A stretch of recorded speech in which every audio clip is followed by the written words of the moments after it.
Tenho 24 anos. Meu povo vive há pelo menos 6.000 anos na floresta amazônica. Meu pai, o grande chefe Almir Suruí, me ensinou que devemos ouvir as estrelas, a lua, o vento, os animais e as árvores. Hoje, o clima está esquentando e os animais estão desaparecendo.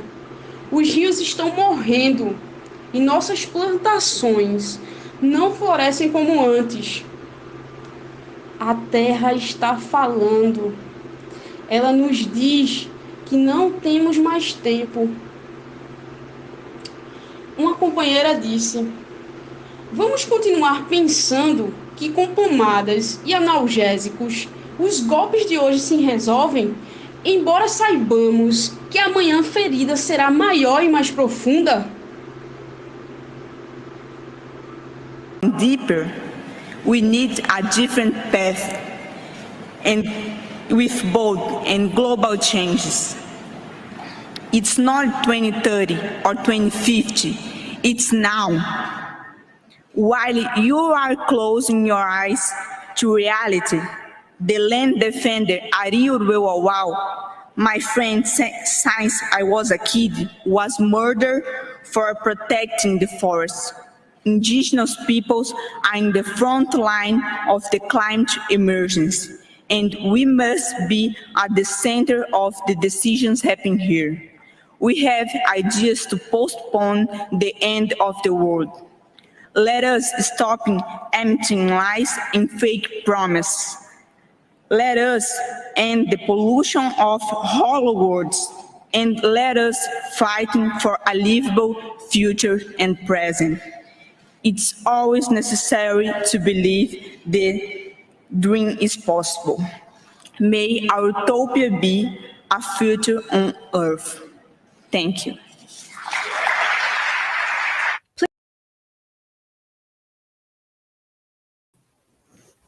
Que beleza! Essas palavras da indígena Chai Suruí. A sua coragem, o destemor, desafia aqueles poderosos que estão ali reunidos na COP26, a Conferência sobre as Mudanças Climáticas da ONU, que terminou agora nessa sexta-feira, dia 12, lá desde o dia 1 de novembro, e que é essa cúpula, a principal cúpula da Organização das Nações Unidas para o debate sobre as mudanças climáticas. Aconteceu em Glasgow, lá na Escócia, e Chai Suruí, com um discurso belíssimo, muito real, né, alerta o mundo sobre a importância de se demarcar as terras indígenas como uma das principais soluções para a crise climática pela qual passa a humanidade. E quanta firmeza, quanta autoridade, vivência, né, Darlan, para se falar. Isso mesmo, Dani, com certeza. A tradição popular é assim, né? Representa sempre uma coletividade. E estão presentes mais de 40 indígenas brasileiros nessa conferência lá na Escócia. Na realidade, expressa um grito dos povos nativos oprimidos por todo mundo. Nossa roda de conversa hoje será justamente para aprofundar a profecia da igualdade do discipulado. Todo o discurso da indígena na ONU faz pensar e questiona a maneira de exercer o serviço tanto nas igrejas quanto nas religiões.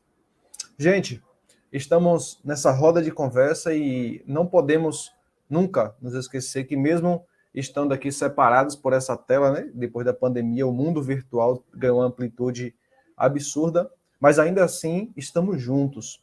Lembre-se de participar do chat aqui do lado, de divulgar nossos ensaios, convide seus amigos, pessoas que gostam da tema, né, seus vizinhos, seus familiares. E também não esqueçam de preencher o formulário de presença que está aqui embaixo na descrição do vídeo. Dani. E nós abraçamos todos e todas que estão aqui em mais um ensaio com a gente.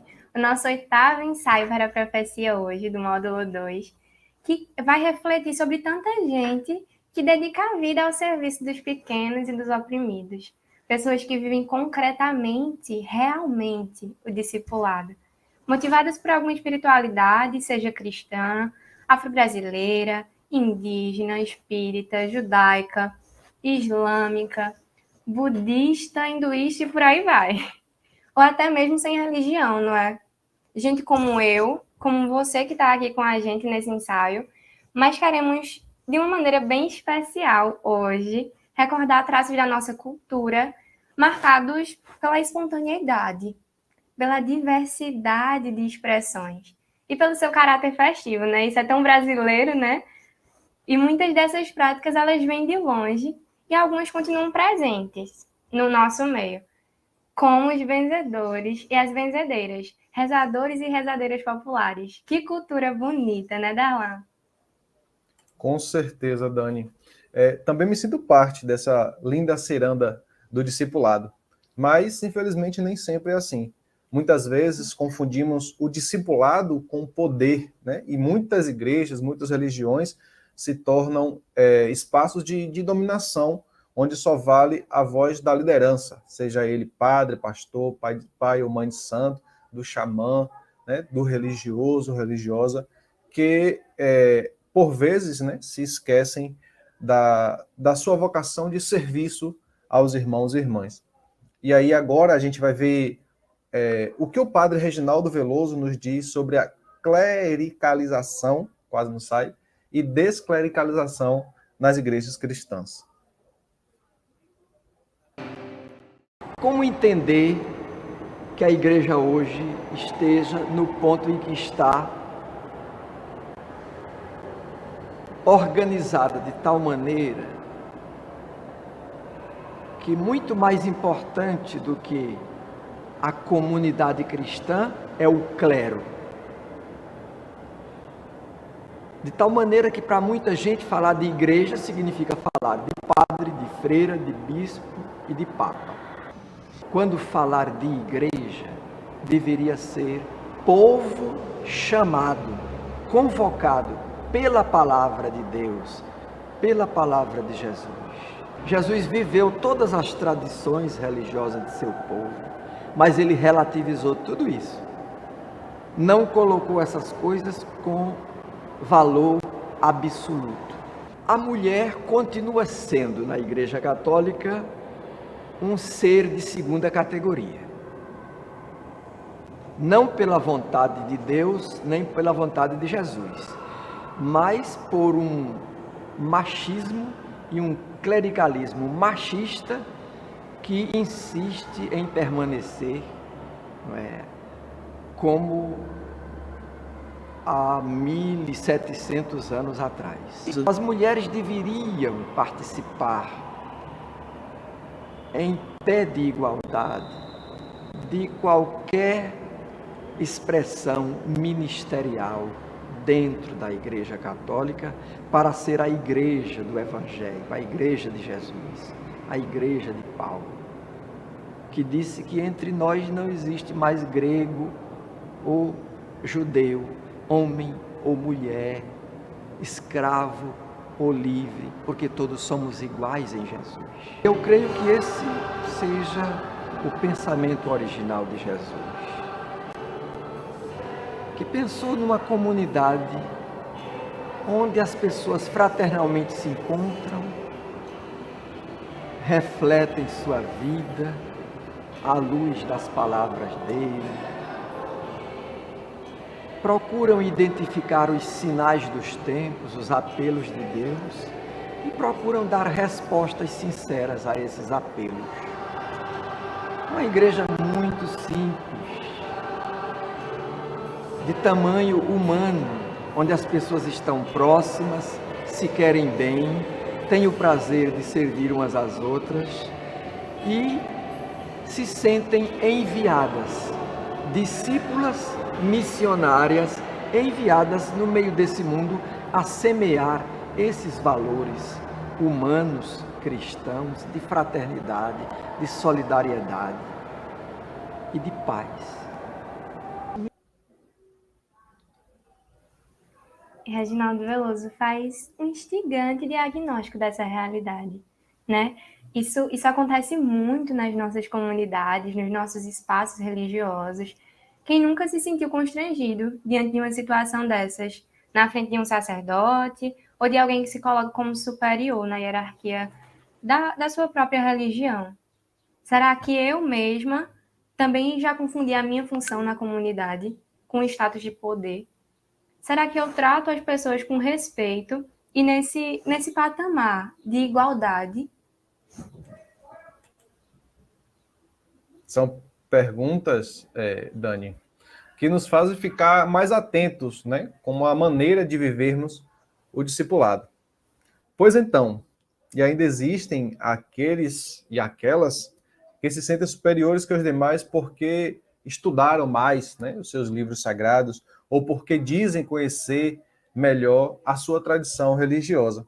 E muitas vezes usam desse conhecimento, né, como eu falei em outras palavras agora há pouco, para dominar e manipular os fiéis.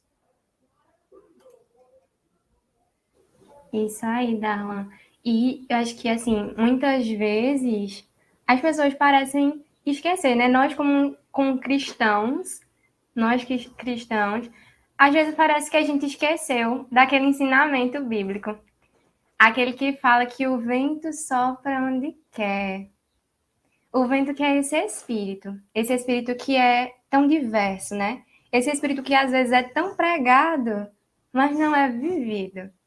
Esse espírito que está tradicionalmente, podemos dizer assim, na benzedeira da comunidade, na sabedoria daquela senhorinha que deu a vida no serviço à igreja, na experiência daquele senhor aposentado que ajuda os pobres, que leva alimento para os que necessitam. Na vida simples daqueles pais, aquela mãe que não tem estudo, mas que faz de tudo para dar o melhor para os seus filhos, para dar estudo, para dar dignidade para os seus filhos. E são tantas pessoas que exalam esse perfume do espírito, essa espiritualidade na maneira de viver, no concreto. Verdade, Dani. E essas pessoas, elas se colocam a serviço, elas entenderam o que significa ser discípulos e discípulas, né?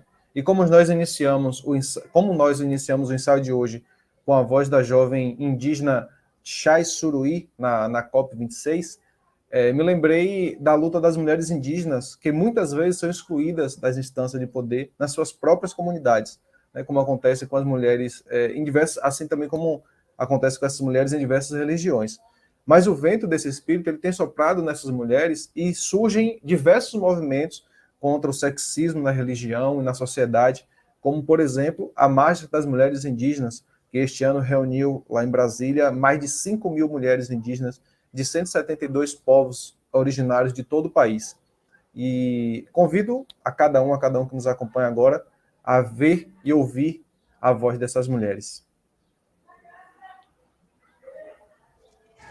1.500 anos se passaram, nós continuamos a resistir. Mesmo tentando pintar esse Brasil profundo de cinza, nós permanecemos para colorir. Nós fazemos a diferença. Na luta, nós somos fermento. Nós, mulheres indígenas, sofremos o primeiro golpe, foi desde 1500. Somos mulheres parteiras, benzedeiras, doutoras, indígena politizada. Nós fazemos enfrentamento, ainda que não sejamos belas ou recatadas.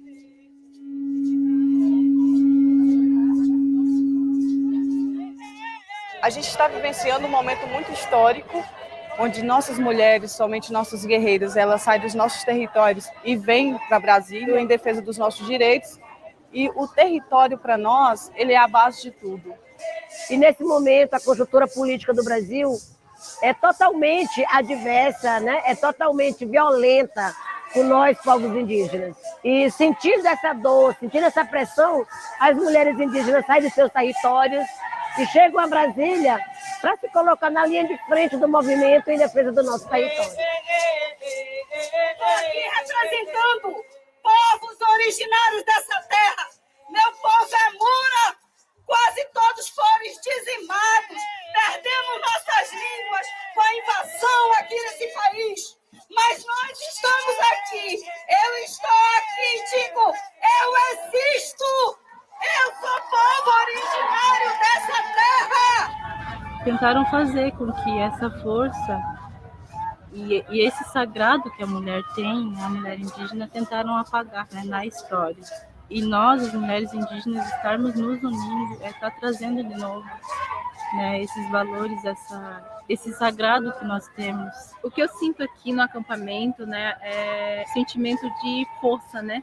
Uma acolhendo a outra, que sabemos que a gente tem que estar fortes diante desse governo que vai vir, que está vindo com tudo para cima da gente. Um marco histórico, né, é ressignificar a nossa história, porque até agora muita gente escreveu por nós.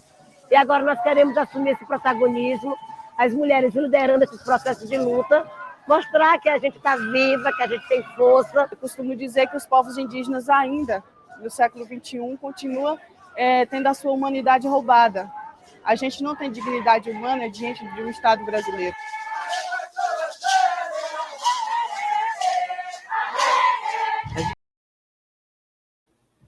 Nossa, Darlan, que coisa linda, né?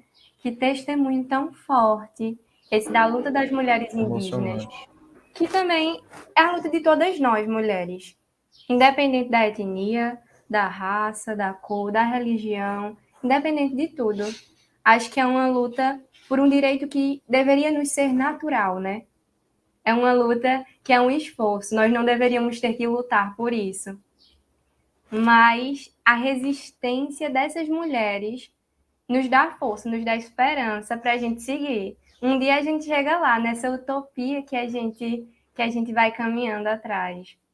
E para nos ajudar a iluminar esse tema de igualdade, de discipulado que a gente traz hoje, nós temos a maior alegria de acolher em nosso ensaio Odígias Neto, ele que é um cristão que tem uma rica experiência de peregrinações pelo Nordeste, como também trabalha atualmente com as populações em situação de rua, né, Odígias? Então, seja muito bem-vinda em nosso ensaio para a profecia hoje. Muito obrigado, Cláudia. Darlan também, muito obrigado. Muito feliz. Bem-vindo, companheiro.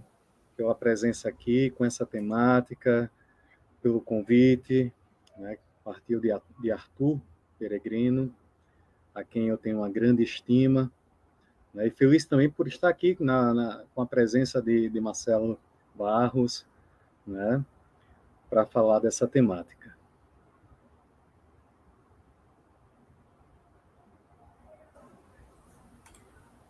Muito bem.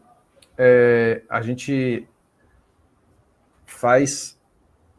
tenta, né, acompanhar um pouco da rotina, das experiências dos nossos convidados, das nossas convidadas, dos nossos entrevistados, cada pessoa que passa aqui pelos nossos ensaios sobre a profecia, né? E a sua trajetória e as suas lutas nos iluminam e nos motivam também a viver o discipulado como um serviço aos demais, sobretudo aos pequeninos mais excluídos na nossa sociedade. E um pouco antes, estávamos falando sobre como muitas vezes as religiões acabam se tornando espaços de dominação das pessoas pelas próprias lideranças religiosas, né? Daquele espaço onde eles estão inseridos, e que, por vezes, acabam sufocando essas vozes proféticas. E aí, Odígias, a partir de sua experiência, né, de convívio com pessoas de várias tendências religiosas, de grupos sociais, o que você poderia nos dizer sobre a igualdade do discipulado? Tá certo, Darlan. Eu vou falar um pouco da minha vivência aqui, né, de onde eu moro, né, com quem eu convivo e partilho a vida todos os dias. Então, eu moro na comunidade da Trindade, aqui em Salvador, que fica no bairro de Água de Meninos, uma comunidade que acolhe pessoas em situação de rua.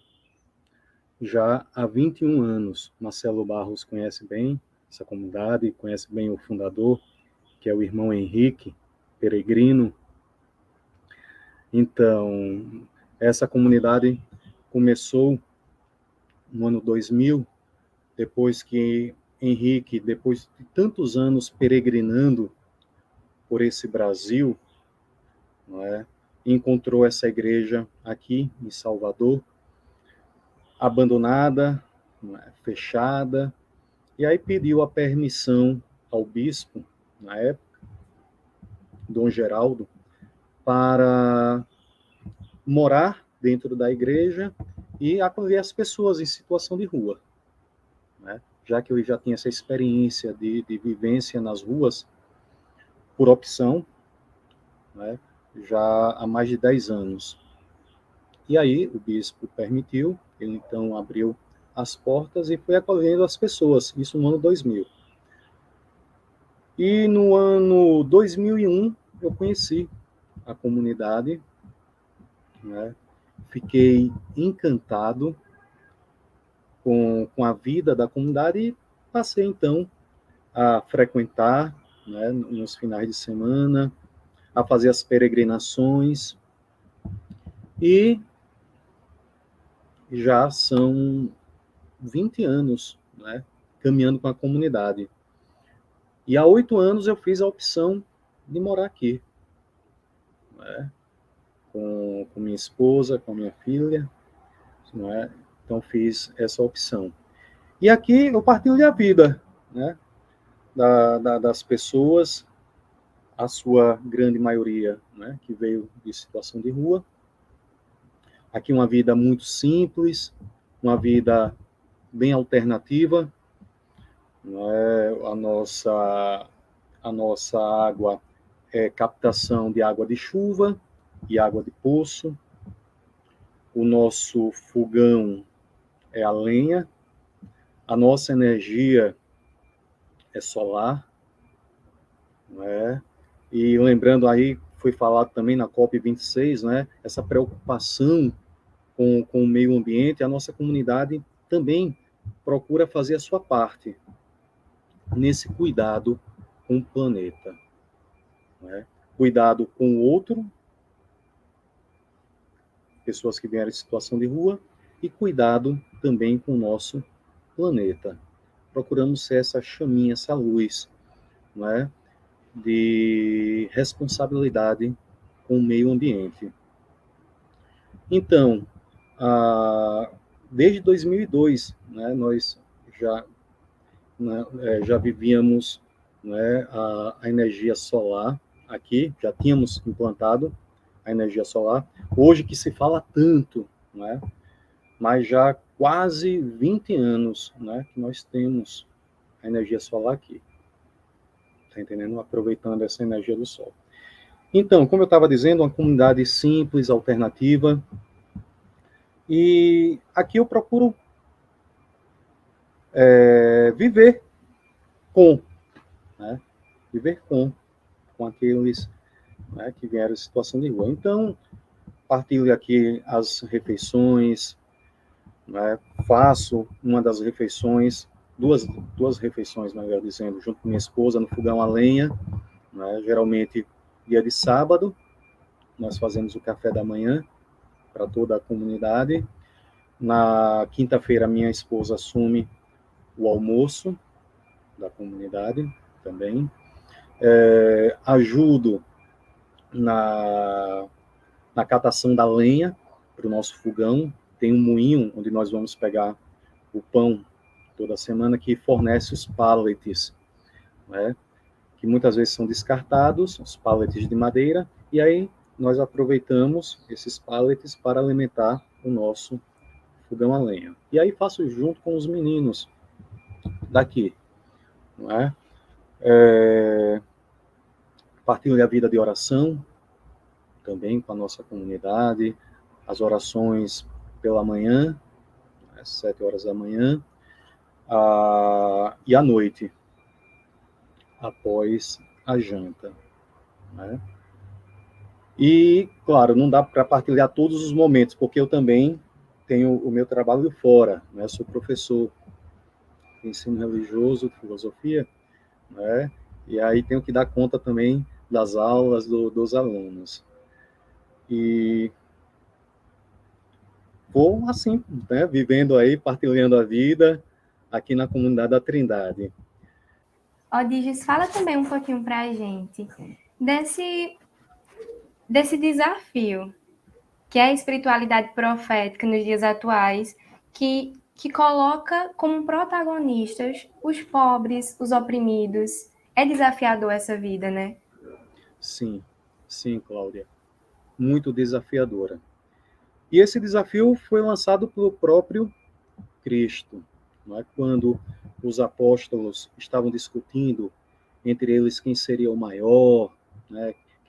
Quem sentaria à direita ou à esquerda do mestre, né? E aí Jesus coloca, né, uma criança no meio e diz, não, vocês, né, tem que ser simples com as crianças. E entre vocês não tem essa perspectiva da dominação, do maior.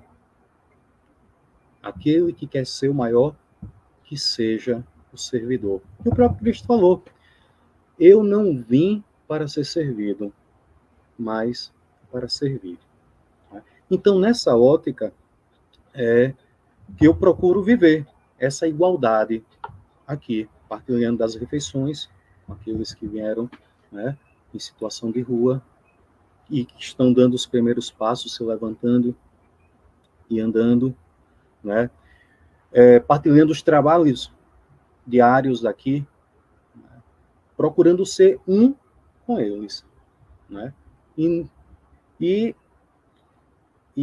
tirar de mim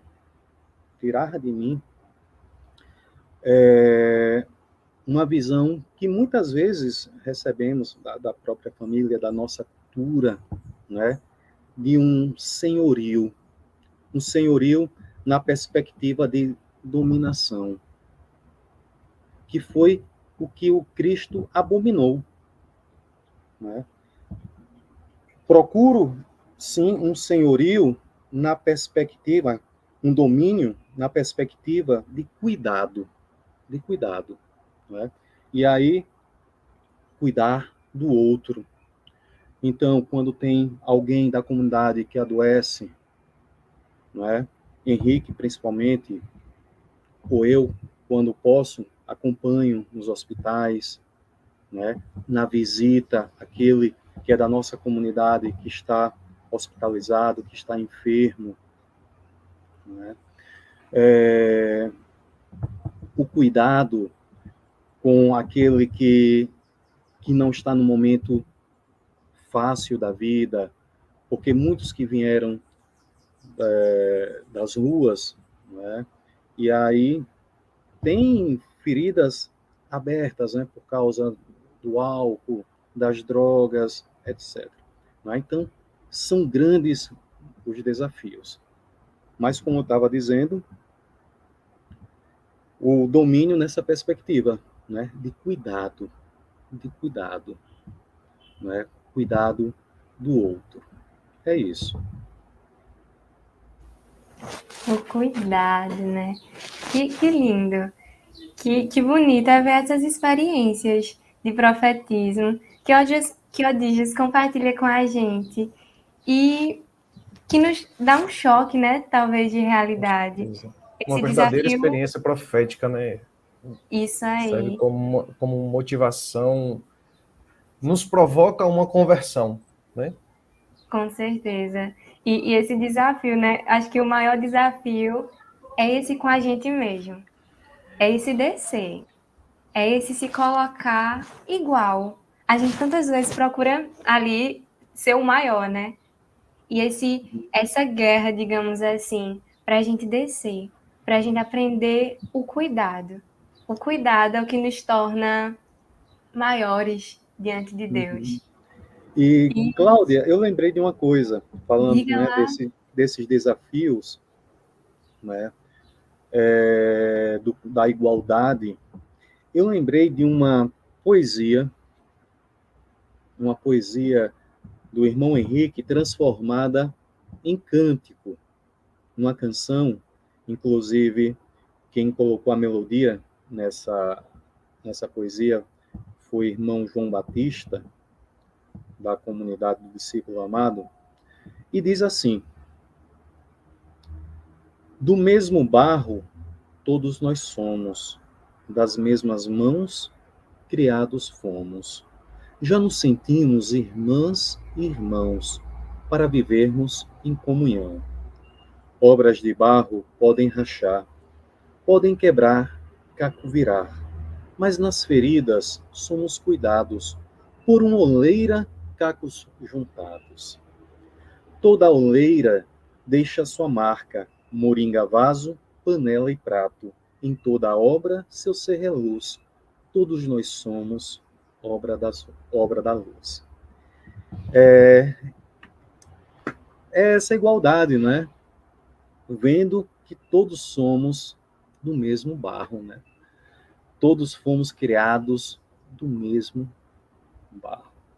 E quando deixamos esse mundo, né, vamos para a terra, não dá, depois que a nossa carne é comida pela terra, não dá para diferenciar nos ossos, né, quem era rico, quem era pobre, quem era negro, quem era branco, não é? Essas diferenças que, infelizmente, o mundo criou, mas que na nossa origem, né, do mesmo barro, fomos criados. Somos criados, somos remodelados, né? É esse barro que está ali em constante transformação. E a sua fala, Odígias, nos mostra que nós todos somos chamados a sermos discípulas, a sermos discípulos com a mesma dignidade.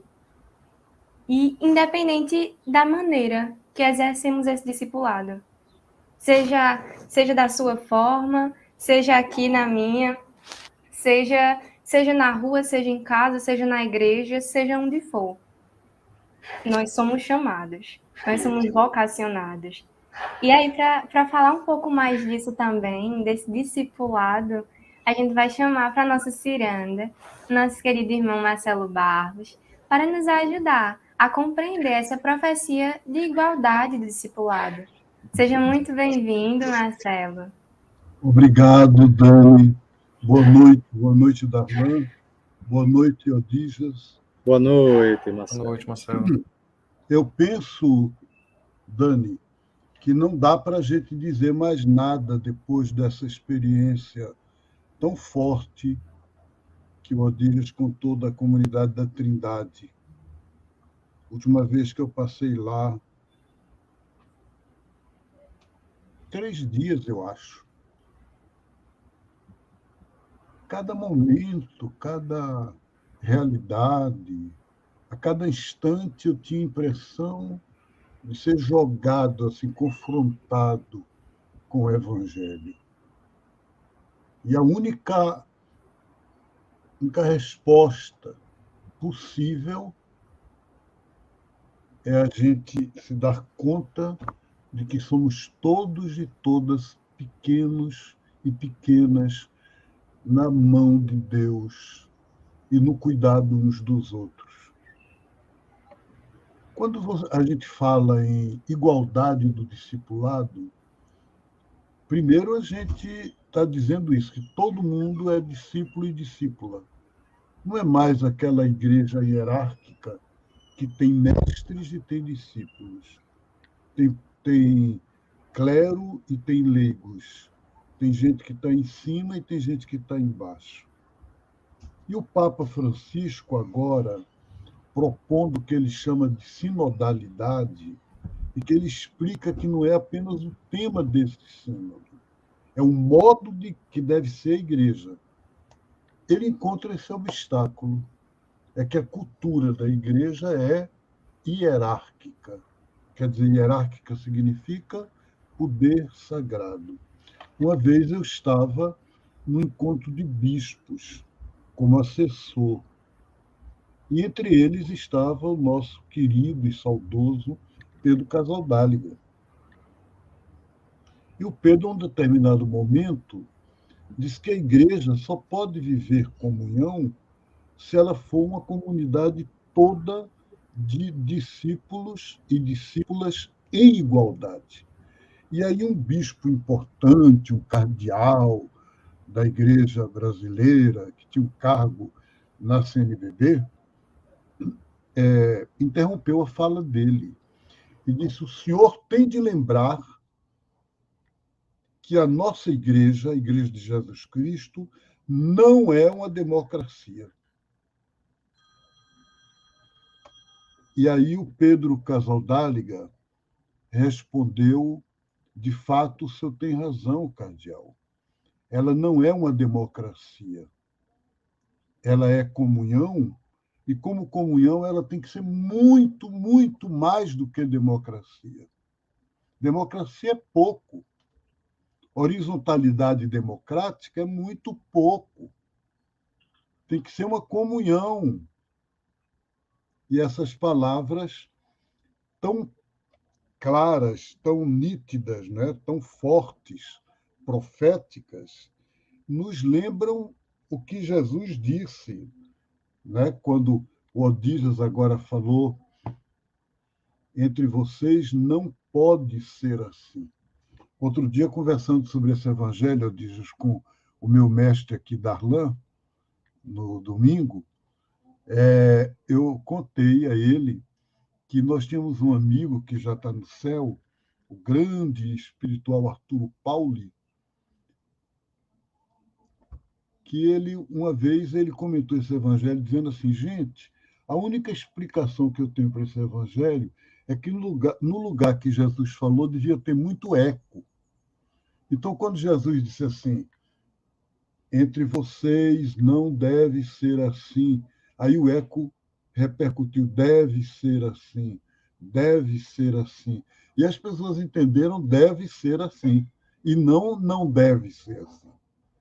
Então, a igreja imitou perfeitamente os grandes deste mundo.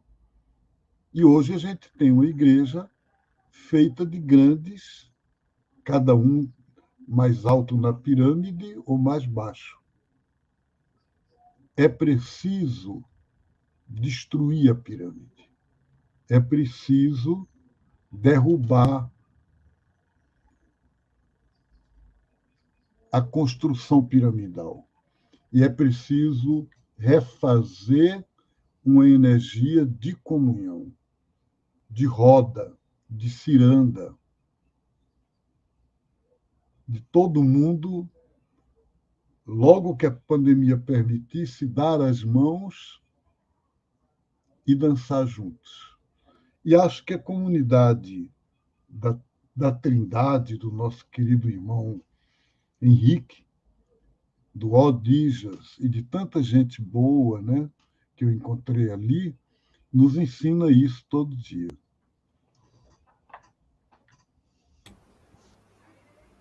Que maravilha! Muito obrigado, Marcelo, por nos ajudar a iluminar a nossa maneira de viver o discipulado. Claro, também a nossa gratidão estendida ao companheiro Odígias. O testemunho das Escrituras nos motiva a esse compromisso, né, de sermos verdadeiros discípulos e discípulas e não compactuar com nenhuma forma de dominação sobre as pessoas. Ser discípulo em qualquer tradição religiosa é ter a atitude de servir aos demais na comunidade, é estar atento às necessidades dos pobres, dos oprimidos e dos excluídos.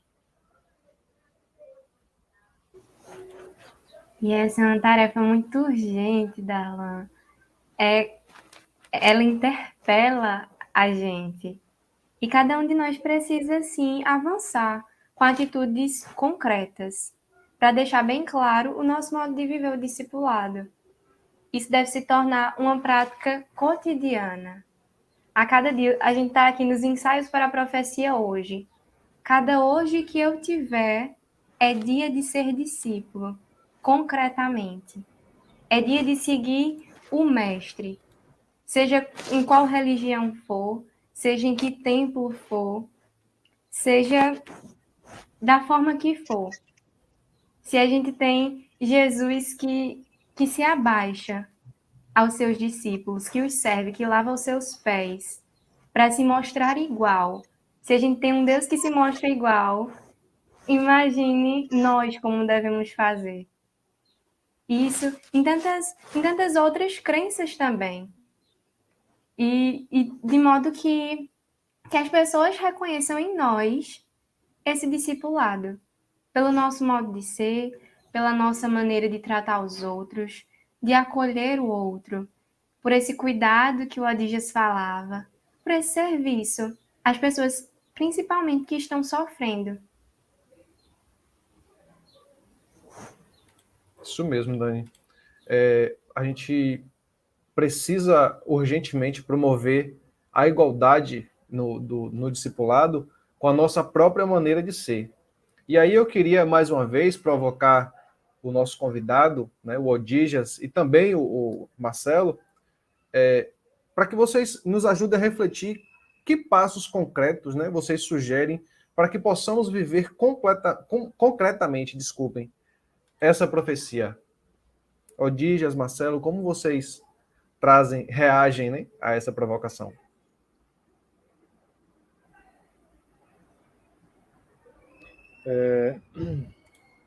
Darlan, quando você falava, né, sobre a iluminação, né, iluminando os nossos passos, Cláudia também falou sobre a luz, né? Aí eu lembrei que aqui na comunidade, Henrique gosta de fazer as velas, né? Fazemos nossas próprias velas aqui.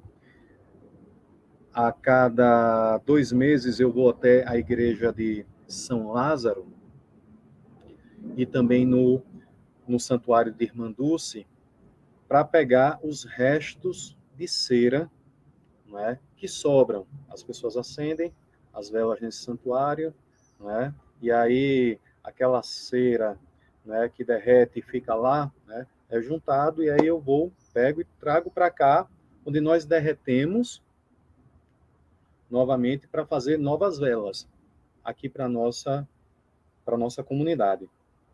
E uma das velas é essa daqui, né? Um copo de água mineral, né? Que é recolhido pelos nossos meninos aqui, os nossos irmãos da comunidade, que muitas vezes nem para reciclagem vai, esse copo aqui de água mineral. E aqui temos Luzia, que é ex-moradora de rua, que ela lixa direitinho para tirar a propaganda da água mineral, né? A cera é derretida lá no fogão,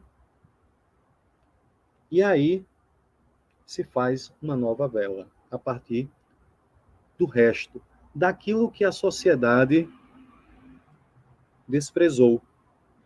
A mesma coisa acontece, não é, aqui na nossa comunidade com pessoas que não tinham valor nenhum para a sociedade. E subindo os 51 degraus da nossa igreja, da nossa comunidade, elas então aqui encontram esse cuidado, o carinho, as portas abertas. E aí passam a ser luz para o mundo, a ser uma nova luz. Aqueles que eram desprezados, que não tinham valor, passam a ser luz. E essa vela que é feita também por pessoas, né, de situação de rua.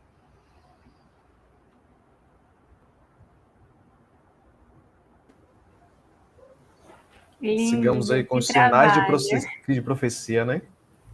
Marcelo, sua contribuição, meu querido. Darlan, penso que eu tenho uma sugestão mais geral e uma sugestão bem concreta. A sugestão mais geral é a de que eu estou convencido que foi como discípulo de Jesus, portanto cristão, que Paulo Freire propôs para a educação que ele estava fazendo, para o método de educação, Paulo Freire, ninguém ensina ninguém. Ninguém se educa sozinho. Nós nos educamos no diálogo, ensinando e aprendendo, juntos, uns com os outros, mediados pelo mundo. Acho que essa palavra quase merecia estar na Bíblia.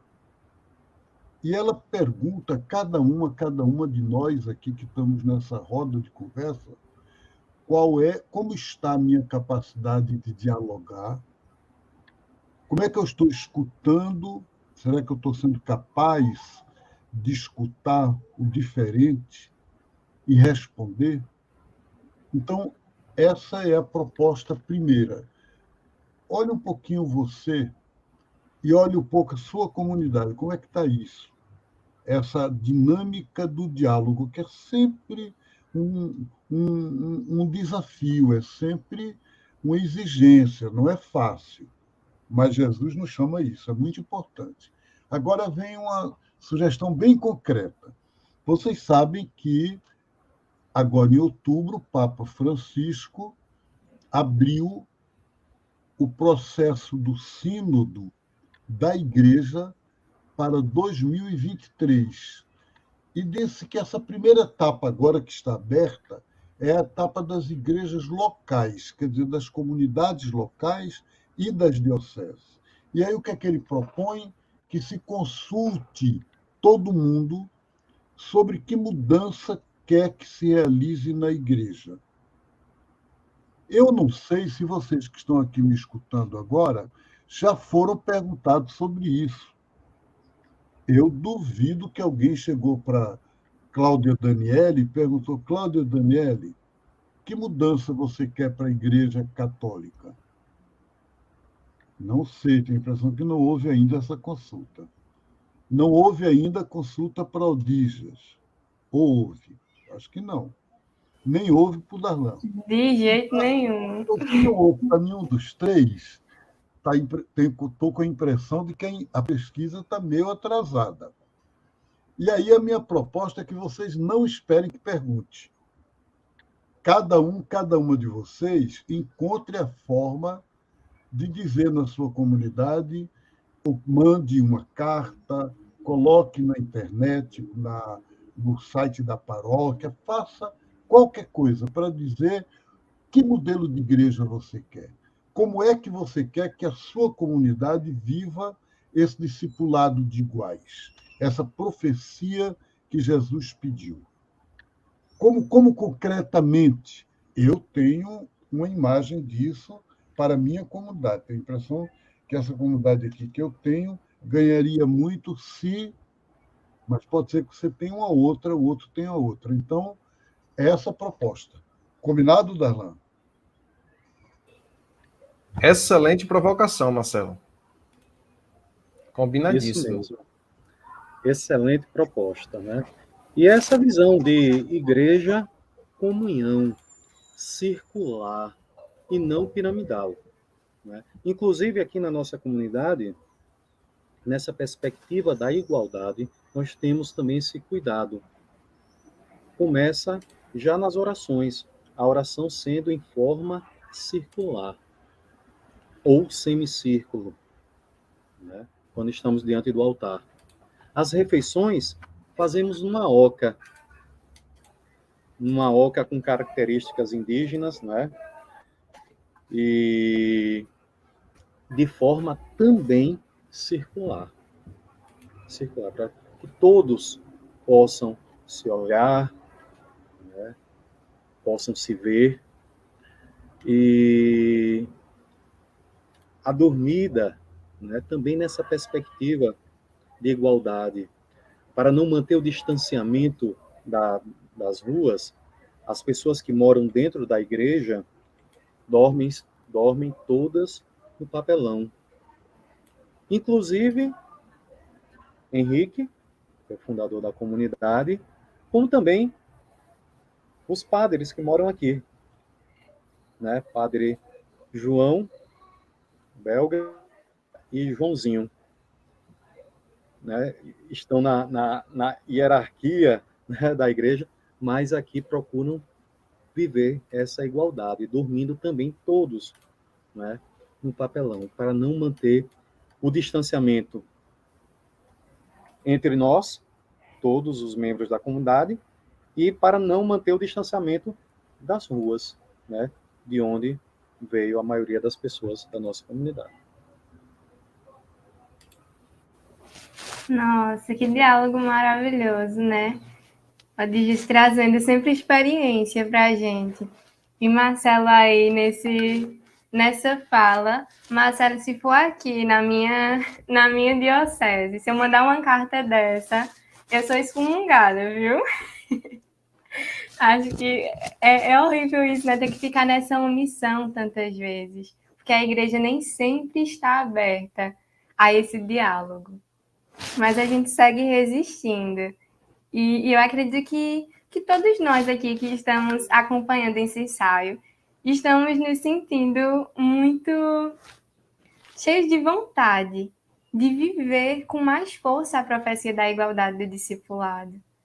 E assim, eu agradeço muito a cada um de vocês, né, por essa partilha. E agradecemos a todo mundo que está aí do outro lado da telinha. Os que verão mais tarde também. A todos os nossos parceiros. Nós temos a Universidade Católica de Pernambuco, a Comunidade Bremen, o CEBI, Centro de Estudos Bíblicos, o Movimento Nacional de Fé e Política, também o Movimento de Juventudes e Espiritualidade Libertadora, o MEL. Pela Unicap, nós temos o curso de licenciatura em Ciências da Religião, né, EAD, que nos ajuda bastante, através do nosso companheiro Luca. Então, muito obrigada a cada um de vocês que estão nesse discipulado conosco. Com certeza. E toda a equipe, né, que está com a gente aí, preparando, providenciando esses ensaios para a profecia. E nada melhor do que encerrar esse ensaio com uma proposta concreta para viver o discipulado. Marcelo Odir já nos fez algumas provocações aí, né? E mesmo que muita gente já tenha se vacinado, ainda muitas pessoas ainda continuam sofrendo, né, as consequências da pandemia e do descaso também do poder público. Muita gente perdeu emprego, muita gente está passando fome, mas também tem pessoas que, motivadas por sua espiritualidade, se organizaram para fazer algo concreto para minimizar esse sofrimento. Então, a outra proposta, né, outra provocação que eu faço nesse ensaio é que cada um identifique um grupo, uma igreja, um terreiro, um templo, né, próximo de onde você esteja, fazendo esse serviço de acolhida e também socorrendo esses nossos irmãos que estão sofrendo. Junte-se a eles, a elas, né, como discípula e discípulo no serviço com esse povo. Então, tarefa anotada, né? E para terminar esse nosso ensaio de hoje, nada melhor do que ver, do que ouvir a linda canção que se chama Os Mandamentos da Comunidade, composta por Geraldo Leite Basto, interpretada por Reginaldo Veloso, que a gente já falou aqui, essa canção que expressa com poesia o que a gente refletiu hoje sobre essa profecia da igualdade do discipulado. Maravilha. Beijo no coração. Obrigado a cada uma pela presença. Obrigado também ao companheiro Reginaldo Veloso, que contribuiu nesse ensaio. Odígias, Marcelo, Dani, beijo no coração. E a gente segue juntos, ensaiando sobre a profecia.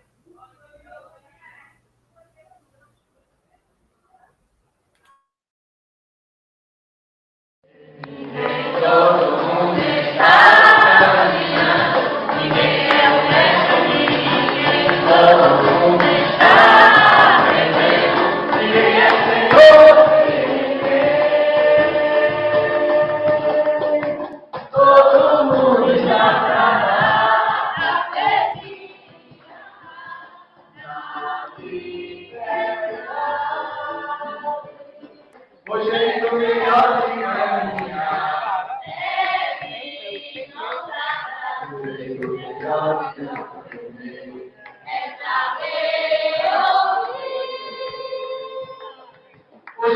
melhor de amar.